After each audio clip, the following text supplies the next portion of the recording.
घमंडी भेड़िया। एक बार एक गांव में गोपैया नामक एक छोटा सा किसान रहता था। उसके पास बहुत सारे भेड़िया रहते थे। उन्हें सुबह सुबह ही जंगल में ले जाकर पूरा दिन चराने के बाद वापस शाम में घर ले जाता था। सभी भेड़ियों को भरपेट खाना देकर मालिक बहुत अच्छे से देखभाल करता था। उन भेड़ियों के समूह में से एक भेड़िए को बहुत घमंड था, क्योंकि उसे बचपन से गोपैया लाड़ प्यार से बड़ा करा। इसीलिए वह दूसरे भेड़ियों से भी बहुत खुश नसीब है सोचकर अति आनंद होता था। जो कोई भी पास से निकलता था तो बिन मतलब से गुस्सा होकर उसके झुके हुए सींग से घुमा घुमा कर उनको जख्म कर देता था। उसे सभी लोग घमंडी भेड़िया बोल के बोलते थे। उस घमंडी भेड़िया के बारे में गोपैया को शिकायत करते थे। भेड़िए के मालिक को वह एक सिरदर्द बन गया था। उसके वह भेड़ियों से बहुत प्यार था, इसीलिए उससे छुटकारा भी नहीं हो पा सकता था। सभी इकट्ठे होकर चर्चा करने के बाद आखिर में एक उपाय निकाले। उस भेड़िए के गले में एक घंटी बांधूंगा, वह आने पर घंटी की आवाज सुनाई पड़ेगा, फिर सभी लोग उससे बचने के लिए वह से भाग सकते हो। उसके लिए सभी लोगों ने हाँ बोला। इसीलिए घमंडी भेड़िए के गले में गोपैया घंटी बांधा। घंटी बांधने से सभी लोग खुशी से सांस लेने लगे। वह जब आता था तो घंटी की आवाज सुनाई पड़ती थी, इसीलिए सभी लोग होशियारी से रहते थे। भेड़िए को घंटी बांधने के बाद और बहुत घमंडी हो गया था। मैं सबसे बढ़कर हूँ, इसीलिए मालिक ने मुझे घंटी बांधा, ऐसे सभी भेड़ियों को बोलता था। उस घंटी को देखकर बहुत खुश हो जाता था। उसके अजीबोगरीब हरकतें देखकर बाकी भेड़िए तंग आ गए थे। एक दिन उस घमंडी भेड़िए को सबक सिखाना बोल के उम्र से एक बड़ा भेड़िया, यह घंटी तेरे लिए सुंदर सा हार है बोल के घमंड हो रहे हो, पर तू अहंकार से हर व्यक्ति को मार रहे हो बोल के सभी अपने बचाव के लिए तुझे घंटी पहना दिए। इसी बात से मन ही मन खुश होने के वजह नहीं, ऐसे सच बोल दिया था। उसके बाद सुनने के बाद भेड़िया सोच में पड़ गया था। शुरुआत में सारी बातों को याद करने लगा। जो बड़ा भेड़िया बोला वही सच है बोलकर समझ गया था। तुरंत अच्छे सीख लिया। उस दिन से वह जो कोई भी रास्ते पर चलता था उन्हें परेशान नहीं करता था। इतना ही नहीं, बाकी सभी भेड़ियों से दोस्ती से रहकर मालिक से अच्छा नाम कमा लिया था। सोने की मिट्टी। एक गांव में राम नाम का व्यापारी रहता था। वो बहुत ही भला इंसान था। एक दिन राम बाजार जाने के लिए घर से बाहर निकला। उसी समय में उसके घर के सामने से दो व्यक्ति दो बड़े टोकरियों में मिट्टी ले जाते हुए दिखे। उन्हें बुलाया। मुझे थोड़ी सी मिट्टी की जरूरत है, क्या मैं इस मिट्टी को खरीद सकता हूँ? मुझे इसका दाम बताइए, कहा राम। फिर उन दोनों में एक व्यक्ति मिट्टी देने के लिए विचार कर रहा तो दूसरे व्यक्ति ने बेचने के लिए मानने पर दोनों टोकरियों की मिट्टी को घर में एक जगह रख के वे दोनों राम के दिए हुए पैसे लेकर बाहर आ गए।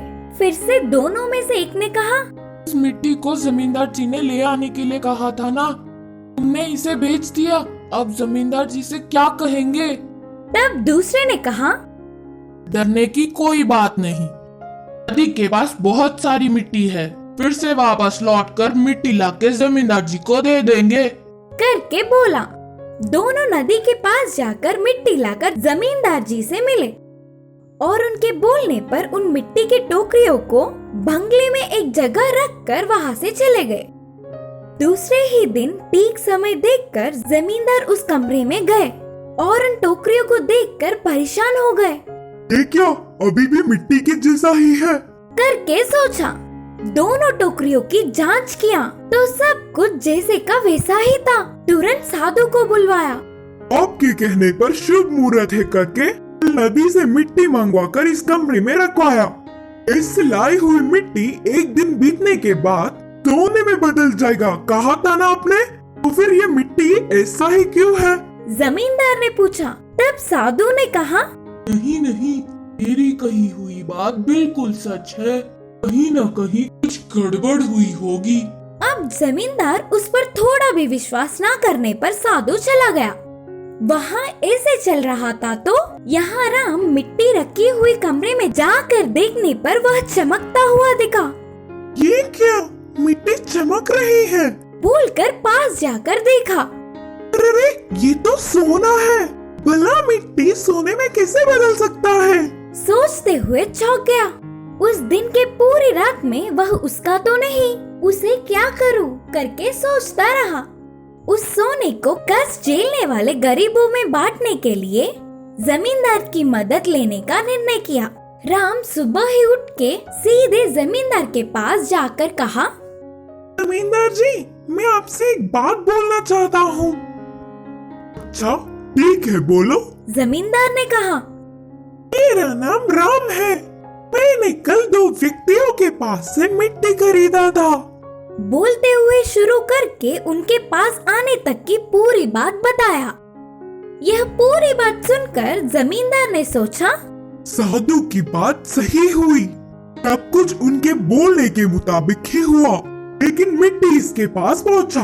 करके मन में ही सोच रहा था, मैं इस सोने को पैसे में बदलकर कष्ट में जीने वाले गरीबों में बांटना चाहता हूँ। इसके लिए मुझे आपकी मदद चाहिए। राम ने कहा। राम की भलाई देख जमींदार चौंक गए। अगर ये सोना मेरे पास ही होता तो इतने भले काम के लिए शायद उपयोग नहीं करता। ये तो मुझसे भी महान है। सोचकर उसकी बहुत तारीफ किया। बाद में राम की पूछी हुई मदद जमींदार ने किया। ऐसे राम कष्ट में जी रहे गरीबों में पैसे बांटकर आसपास के गांवों में अच्छा नाम कमाया। खिलौने बेचने वाले। एक गांव में नितिन और जतिन नाम के 2 खिलौने बेचने वाले रहते थे। दोनों का एक ही कारोबार होने के कारण आज किसका कारोबार होगा ये तनाव रहता था। दोनों की कभी कभी लड़ाई भी होती थी। एक दिन दोनों ने सोचा कि गांव को 2 हिस्सों में बांट लेंगे और बारी बारी शाम और दिन में कारोबार कर लेंगे। जो इलाके में वो सुबह जाते थे, शाम को वो अगले इलाके में जाते थे। ऐसे ही एक दिन में वो अकेले अकेले फिरकर सारे गांव में खिलौने बेचते थे। इससे एक दूसरे का सामना भी नहीं होता था और तनाव भी नहीं होता था। कुछ दिन बाद नितिन अपनी खिलौनों की बंडी लेकर एक बुढ़िया के घर के सामने आया। उसका पोता खिलौने देखकर जिद करने लगा कि उसे खिलौना चाहिए। बुढ़िया उसके पोते का पसंदीदा खिलौना बंडी से उठाकर उसका भाव पूछने लगी। नितिन ने उसका दाम बहुत ज्यादा लगाया। इतने पैसे उसके पास नहीं थे। तब बुढ़िया ने कहा, मेरे पास एक पुराना बर्तन है जिस पे कालिक लगी है। तुम वो लेकर ये खिलौना मेरे पोते को दे दो। नितिन वो बर्तन लेकर हाथ से कालिक हटाने लगा। तब उसे पता चला कि वो सोने का था। उसके मन में लालच आ गया। ये बर्तन तो पूरा खराब हो गया है, इसके बदले में कुछ नहीं आएगा। ये बड़ा खिलौना तो नहीं, पर छोटा खिलौना तुम्हें मैं दे सकता हूँ। बच्चा जिद करने लगा कि उसे बड़ा खिलौना ही चाहिए। बुढ़िया कुछ नहीं कर पाई, इसीलिए वो बर्तन लेकर वापस अंदर चली गई। जतिन से किए हुए वादे के अनुसार उसका समय खत्म हो गया था, इसीलिए वो सोचने लगा कि अगले दिन आकर उस बुढ़िया से सोने के बर्तन के बदले छोटा खिलौना उसे दे देगा। कुछ देर बाद जतिन वहाँ खिलौनों की बंडी लेकर आया। बच्चा फिर उसकी बंडी को देखकर फिर खिलौनों की जिद करने लगा। फिर से उस बर्तन के बदले उसके पोते का पसंदीदा खिलौना खरीदने आई थी बुढ़िया। जतिन वो बर्तन देखकर पहचान गया था कि वो सोने का बर्तन था। वो बहुत ईमानदार और नेक दिल का था, इसीलिए उसने बुढ़िया से कहा, साधारण बर्तन नहीं है, ये सोने का है। मेरे पास ऐसा कुछ नहीं जो इसके बदले आपको दे सकूं। एक काम करते हैं, जमींदार के पास जाकर ये बर्तन बेच देंगे और इस पैसों के बदले आपको जो खिलौना पसंद आए वो ले लेना और बाकी पैसों से आप अपने पोते की पढ़ाई करवा लेना।